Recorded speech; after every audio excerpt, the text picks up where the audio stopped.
चलिए ठीक है, तो चलते हैं। सबसे पहले हम इसमें 5-7 पॉइंट देते हैं। उस पॉइंट को हम लोग पहले क्या कर लेते हैं, पढ़ लेते हैं, और वो पॉइंट पढ़ने के बाद जो है आपका ऑब्जेक्टिव जो सारा का सारा क्या हो जाएगा, डील हो जाएगा। बाकी इसके बाद भी जो हम ऑब्जेक्टिव बताएंगे, एक ऑब्जेक्टिव बताएंगे, उस टाइप का जो भी आएगा वो सारा का सारा हम बता देंगे। यानी कहने का मतलब ये हो गया कि 20-25 ऑब्जेक्टिव हम देंगे आप लोग को, और उसमें से यदि आप 20-25 ऑब्जेक्टिव सीख जाते हैं, समझ जाते हैं, तो समझ लीजिए इस चैप्टर से जो भी ऑब्जेक्टिव बोर्ड में आएगा वो इससे बाहर नहीं होगा, है ना। तो ध्यान दीजिएगा इस टॉपिक पे। पहला टॉपिक हम उठाते हैं।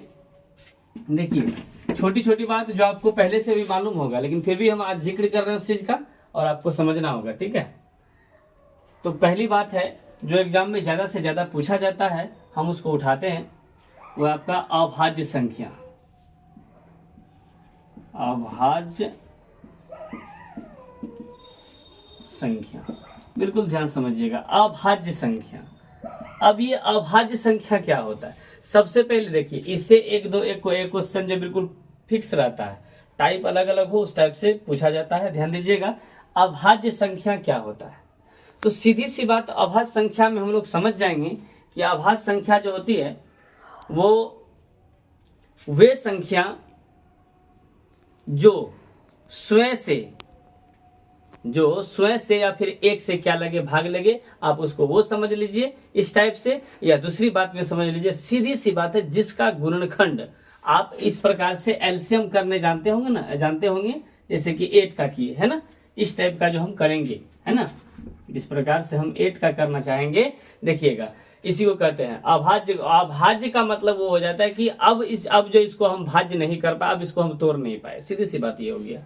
इसको जो हम तोड़ेंगे, इसको 4 कर देंगे, और इसको फिर तोड़ेंगे तो क्या हो जाएगा, आपका 2 हो जाएगा, फिर तोड़ेंगे तो 2 एकम 2 हो गया। मिला जुला के यदि कहा जाए कि 1 2 3 4, इसका कितने अभाज्य गुणनखंड हो गया, ज्यादा हो गया ना। तो इसी प्रकार से हम देखेंगे कि हम क्या बता रहे हैं कि वे संख्या जिसका अभाज्य गुणनखंड केवल 2 हो, सीधी सी बात, केवल क्या होना चाहिए, 2 होना चाहिए। वे संख्या जिसका अभाज्य गुणनखंड केवल क्या हो, 2 हो, तो वैसी संख्या को हम लोग क्या कह देते हैं, अभाज्य संख्या कह देते हैं। ठीक है, ले लेते हैं कुछ एग्जाम्पल इसमें। जैसे कि मान के चलिए, अब यहाँ देखिए कहाँ से स्टार्ट होगा भाई, 2 लीजिए, उसके बाद जस्ट आपका क्या हो जाएगा, 3 हो जाएगा, उसके बाद आपका 4 होगा ही नहीं, 5 होगा, है ना, इस टाइप से चलते रहेगा। ठीक है, कैसे पता चला कि जब 5 को हम तोड़ेंगे तो 5 एकम 5 है, ये इसका केवल और केवल कितना निकला, 2 निकला। बस ये ध्यान में रखना है कि जिसका अभाज्य गुणनखंड केवल क्या हो, 2 हो, उसको क्या बोलेंगे, अभाज्य संख्या बोलेंगे। और देखिए यहाँ सबसे पहला पॉइंट निकल गया। अब यदि क्वेश्चन ऐसा आ जाता है कि सबसे छोटी अभाज्य संख्या क्या होती है भाई, सबसे छोटी अभाज्य संख्या, तो यहाँ कहाँ पे डालना है हमको, 2 पे। सबसे छोटी अभाज्य संख्या क्या होगा, 2 होगा। एक क्वेश्चन तो मेरा यहाँ से डिल हो रहा है। अब बोर्ड में जो एग्जामिनेशन इससे रिलेटेड पूछा जाता है, कैसे पूछा जाता है वो भी बता देते हैं। देखिए कैसे पूछा जाता है, यहाँ लिखा रहेगा निम्न में से कौन अभाज्य संख्या है। ये तो आप आसान से कर दीजिएगा, ऐसे हम 25 को क्वेश्चन जो लिए हैं उसमें तो हम बताएंगे ही। इसके बाद हम हल्का सा थोड़ा सा पढ़ लेते हैं क्या, भाज्य संख्या के बारे में। क्या पढ़ लेते हैं, भाज्य संख्या। भाज्य संख्या क्या होता है, भाज्य संख्या क्या होता है। तो भाज्य संख्या के लिए क्या होना चाहिए, भाज्य संख्या आपका क्या हो जाता है कि वे संख्या, सेम इसी प्रकार से, वे संख्या जिसका अभाज्य गुणनखंड 2 से अधिक हो। याद रखिएगा, जिसका अभाज्य गुणनखंड क्या हो, 2 से अधिक हो। वे संख्या जिसका अभाज्य गुणनखंड 2 से क्या हो, अधिक हो, उसको हम क्या कहते हैं, भाज्य संख्या कहते हैं। और जिस संख्या का अभाज्य गुणनखंड केवल और केवल 2 हो, उसको क्या कहते हैं, अभाज्य संख्या कहते हैं। तो जिसका गुणनखंड 2 से अधिक हो उसको क्या कहते हैं, भाज्य संख्या कहते हैं।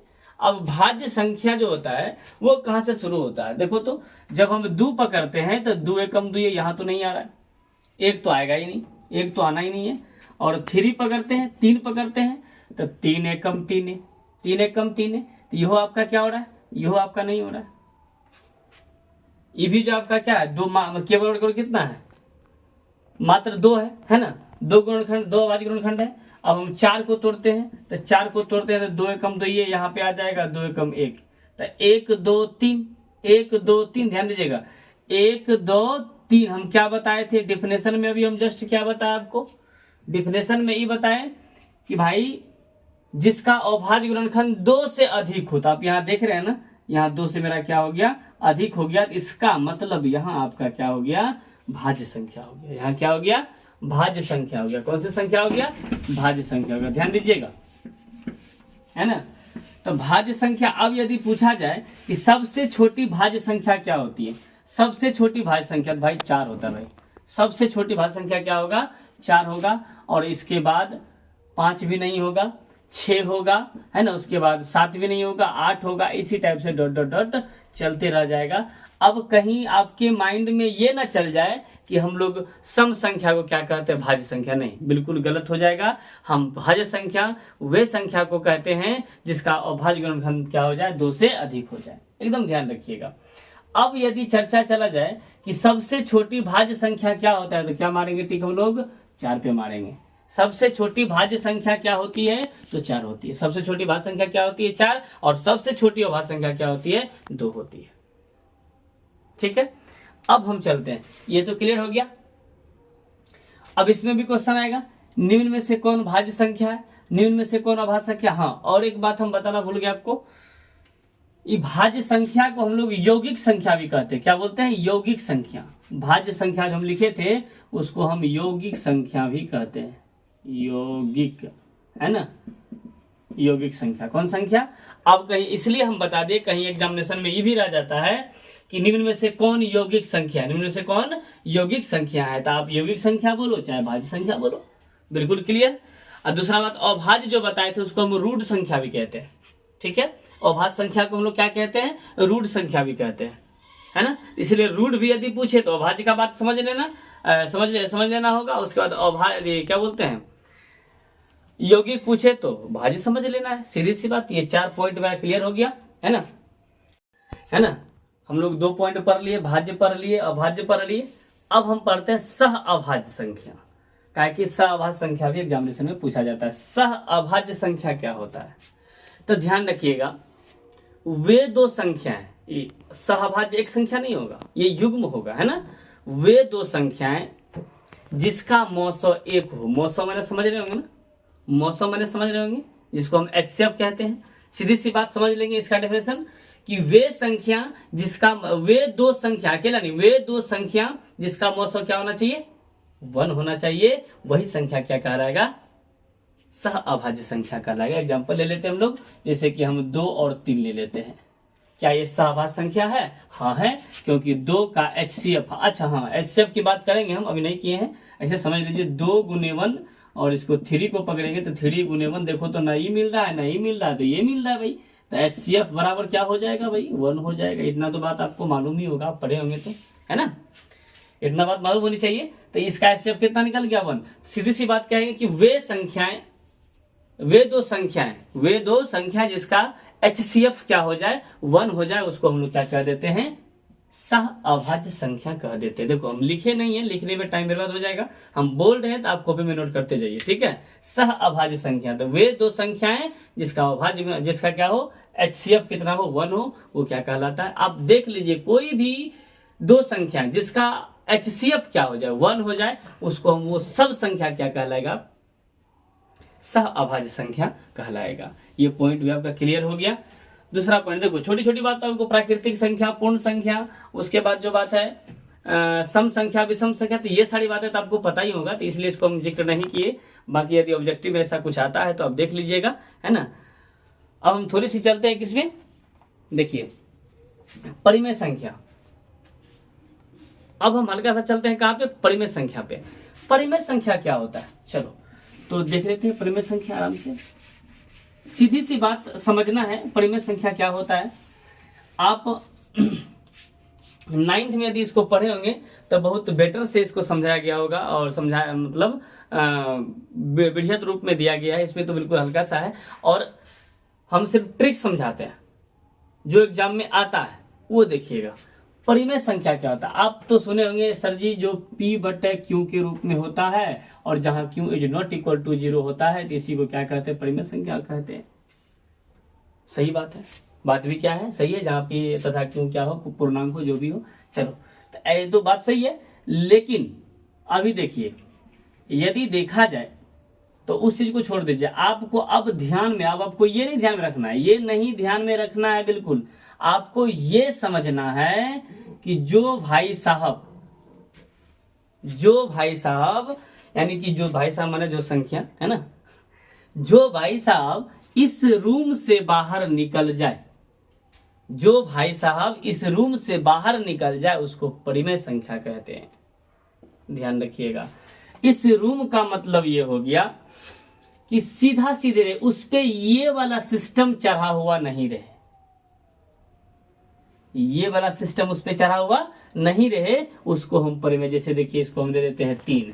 अब देखिए तब न दो गो में से वो क्या होता है, बाहर हो जाता है, दो गो में से वो बाहर हो जाता है। लेकिन इसमें भी आपको पता होना चाहिए दो गो में से वो क्यों बाहर होता है, तो वो सब सारी बातें वो तो स्टार्टिंग की बात है, या ऐसे समझ लीजिए यहाँ हमेशा 2 रहता है ना, इसलिए 2 में से वो क्या होता है, बाहर निकलता है, ये ध्यान दीजिएगा। तो हम ट्रिक बताए क्या कि देखिए भाई साहब, इसमें से क्या हो, इसमें से जो बाहर निकल जाता है ना वो क्या कहलाता है, परिमेय संख्या कहलाता है, या जिसके ऊपर ये चढ़ा हुआ ना हो उसको हम परिमेय संख्या बोल देंगे। ध्यान दीजिएगा, जैसे कि आप 9 ले लेते हैं, क्या 9 पे कुछ चढ़ा हुआ है, क्या नहीं चढ़ा हुआ है ना, तो ये आपका परिमेय संख्या होगा। और 6 परिमेय संख्या हो गया, 5 परिमेय संख्या होगा। हाँ, इस पे यदि ऐसा चढ़ा दिया जाए तब ये सब क्या हो जाएगा, अपरिमेय संख्या। दोनों हम बता दिए, दोनों पॉइंट बता दिए, ये अपरिमेय संख्या हो जाएगा। और छोटी सी बात हम बता रहे हैं, ध्यान दीजिएगा, अपरिमेय संख्या कौन कौन होता है और क्या क्या होता है, कौन कौन नहीं होता है, वो हम बता देते हैं। देखिए एक इस टाइप का आप देखे होंगे 0.9678 डॉट डॉट डॉट चलते रहे इस टाइप से, है ना, तो इसको भी हम परिमेय संख्या कहते हैं। क्योंकि इसको जब हम उड़ाएंगे तो नीचे हम क्या कर सकते हैं, उसके बटन में लिख सकते हैं ना, इसलिए इसको हम क्या बोलेंगे, परिमेय संख्या भी बोल सकते हैं, परिमेय संख्या बिल्कुल परिमेय संख्या होता है। अब देखिए 0.3 पे 3 चल रहा है, इस सब को रोकने के लिए हम लोग क्या करते हैं, यहाँ पे रेकरिंग डाल देते हैं, है ना, ये भी आपका क्या हो गया, परिमेय संख्या, ये भी आपका क्या हो गया, परिमेय संख्या हो गया, है ना। ध्यान रखिएगा, या आपका ऐसा हो जाए 0.3 पे ऐसा दे दिया जाए, इसको हम बार कहते हैं, है ना, तो ये भी आपका परिमेय संख्या हो गया, ये भी आपका कौन सी संख्या हो गया, परिमेय संख्या हो गया। अब बात करते हैं कि भाई तब अपरिमेय संख्या कौन सा होगा, तो देखिए अपरिमेय संख्या कौन सा होगा, यदि, है ना, देखिएगा आप 9th में क्लियर कर लीजिएगा ये सब चीज, ऐसे हम ट्रिक में ऑब्जेक्टिव में बता रहे हैं। 0 पॉइंट, जैसे मान लीजिए 1.2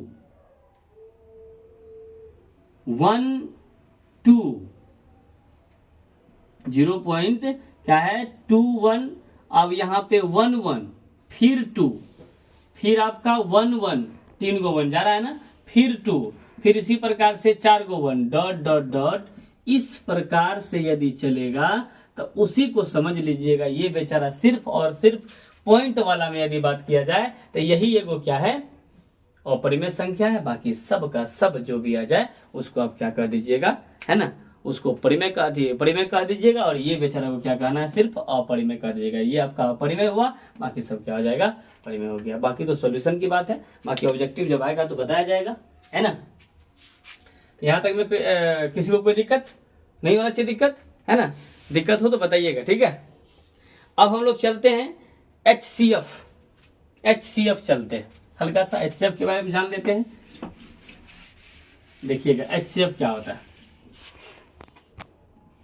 HCF हम लोग बचपन में पढ़े होंगे, HCF जिसको हम कहते हैं महत्तम समापवर्तक, हाईएस्ट कॉमन फैक्टर, तो वो क्या कहते हैं, उस उतना मायने नहीं रखना है आपको ऑब्जेक्टिव देखना है तो ध्यान दीजिएगा। HCF में HCF 2 संख्या का निकलता है, तो निकालने का तरीका देखो। अब हम लोग वो वाला भाग करके उसका निकालने जाएंगे, ऑब्जेक्टिव करने जाएंगे तो फिर दिक्कत हो जाएगा, है ना। तो उतना नहीं करना है, डायरेक्ट करना। जैसे मान के चलिए आपको जितना भी संख्या दे, जैसे कि हम ले लेते हैं क्या, 12 ले लेते हैं, 15 ले लेते हैं, 18 ले लेते हैं, है ना, इस टाइप से हमने, और भी कुछ ले सकते हैं, कुछ भी ले सकते हैं। तो हम क्या कर, देखो इसका तरीका देखो, तुरंत हम कैसे निकाल देंगे। 12 को ऐसे करना है, 3 गुना 2 गुना 2 कर दिए, 4 दूना 4, 4 12 हो गया। 15 को ऐसे तोड़ेंगे, 3 गुने 5 कर देंगे। 18 को ऐसे तोड़ेंगे तो 3 गुने 2 कर देंगे, है ना। तो HCF का मतलब, हम HCF LCM दोनों बता देते हैं, एक ही में बता देते हैं, देखिए ध्यान से। तो HCF का मतलब क्या होता है, कि जो तीनों में मिले, जितना संख्या आप लिए हैं ना, जितना संख्या आप लिए हैं वो तीनों में मिलना चाहिए, तब उसको हम क्या कहते हैं, HCF कहते हैं। तो अभी आपका इस यानी कि 12, 15 और 18 का HCF जो हो जाएगा 12, 15 एंड क्या 18 का आप क्या कह दीजिएगा, डायरेक्ट 3, एकदम टिक लगा देना है 3 में। अब इसी जगह पे हम एलसीएम की चर्चा करते हैं, एलसीएम की चर्चा करते हैं इसी विधि से, इसको हम अभाज्य गुणनखंड विधि कहते हैं। 15 एंड क्या 18, 15 एंड क्या 18। अब देखिएगा इसमें हम क्या करते हैं कि यदि 2 अंक का हो, है ना, चलिए एलसीएम, वहां तो देखिए एलसीएम थोड़ा सा यहाँ लेते हैं, ध्यान दीजिएगा, एलसीएम जो हम लेते हैं इसका, तो एलसीएम में सबसे पहले जो मिला उसको लिख दीजिए, लिख दिए ना। उसके बाद ध्यान रखिएगा कम से कम 2 गो में जो मिलता है उसको भी पकड़ना है, कम से कम 2 गो में जो मिलता है उसमें से भी एगो पकड़ना है। देखो भाई इसमें से तो एगो मिल रहा है ना, तो हम थोड़ा सा यो पकड़ लिए, क्लियर हो गया। उसके बाद देखिए अब जो नहीं मिलता है सबको लिख डालिए। यहाँ पे क्या है भाई, फिर 2 बच गया आपका, फिर 5 बच गया आपका, फिर 3 बच गया आपका, है ना, इस टाइप से बच गया। और सबको क्या कर देंगे, मल्टीपल कर देंगे, वो आपका क्या आ जाएगा, एलसीएम आ जाएगा। तो इस प्रकार से आप एलसीएम एचसीएफ दोनों समझ में आ गया है ना आप लोगों को। अब थोड़ा में देना हो दे दे, नीचे में 2 पर पावर n और आपका 5 पे पावर m यदि ऐसा होता है तब उसको आप शांत कह दीजिएगा, नहीं तो बिल्कुल क्या कह दीजिएगा, अशांत कह दीजिएगा। n का मतलब यहाँ कुछ भी हो जाए, 1 2 3 4 5 6, यानी कि 4 गो 2 हो जाए, 5 गो 2 हो जाए, और इस m का मतलब वही 5 गो 5 जो है 2 गो हो जाए, 3 गो हो जाए, 4 गो हो जाए, जो भी हो जाए यहाँ पे लिख दीजिए। ऐसा सिस्टम है तो उसको हम क्या कहेंगे, अशांत कह, यदि शांत कहेंगे। ऐसा नहीं है 2 और 5 के अलावा यदि और कोई आ जाता है, 2 और 5 के अलावा और कोई आ जाता है तो उसको हम शांत नहीं कहेंगे, क्या कह देंगे, अशांत कह देंगे। तो ध्यान रखिएगा इस बात को, ठीक है। तो बाकी हम चलते हैं ऑब्जेक्टिव में। अब इस वीडियो में इतना ही, और अगला वीडियो में आपको ये जितना हम समझाए हैं इसके बाद वाले वीडियो में हम लोग क्या करेंगे, उसको 25-26 को हम बताए थे कि आपको ऑब्जेक्टिव लेंगे, और 25-26 ऑब्जेक्टिव यदि हम कर लेते हैं तो रियल नंबर का टेंशन खत्म हो जाएगा, ठीक है, मतलब ऑब्जेक्टिव का टेंशन बिल्कुल खत्म हो जाएगा, ठीक है।